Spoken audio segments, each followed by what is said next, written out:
Gate number 1 దగ్గర ఉన్నటువంటి ఇది. ఇప్పుడు విశ్వనాథుని లోపల దర్శనం అయితే మనకు చేసుకోవడానికి అవకాశం మొబైల్ అలవ్ లేదు, కానీ ఇక్కడ ఇది గేట్ నెంబర్ 1 కారిడార్లో స్వామివారి శిఖరం అయితే మీకు చూపిస్తాను. అదిగోండి జెండా కట్టుంది మధ్యలో పొడుగ్గా, స్వామివారి గోల్డ్ కలర్లో జెండా ఉంది కదా, అది స్వామివారి శిఖరం. శిఖరం మనం చూసుకోవచ్చు. శిఖర దర్శనం మాత్రం స్వామివారి శిఖర దర్శనం జరుగుతుంది. ఇది ఎంట్రన్స్ లోపల ఇలా ఉంటుంది. మొబైల్ అలవ్ లేదు. కిందకు ఉంటుంది కారిడార్.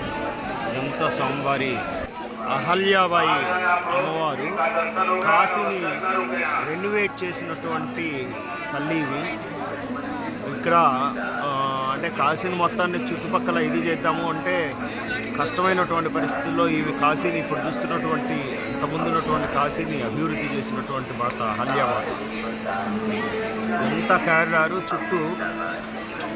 మామూలుగా ఇవన్నీ టెంపుల్స్ ఇంతకుముందు ఇక్కడ ఏమీ లేదు, కానీ కారిడార్ ఇక్కడి నుంచి 1 కిలోమీటర్ ఉంటుంది. రష్ చూడండి, ఇక్కడి నుంచి దాదాపు ఒక 4-5 కిలోమీటర్ల క్యూ ఇలాగే ఉంటుంది విశ్వనాథుని దర్శనం. ఎర్లీ మార్నింగ్ 2:30కి లేచి 3-4 కానీ పోతే ఒక 1/2 కిలోమీటర్ లోపల స్వామివారిని దర్శించుకోవచ్చు. లేని పరిస్థితుల్లో ఒక 6-7 కిలోమీటర్లు తిరగాల్సి ఉంది.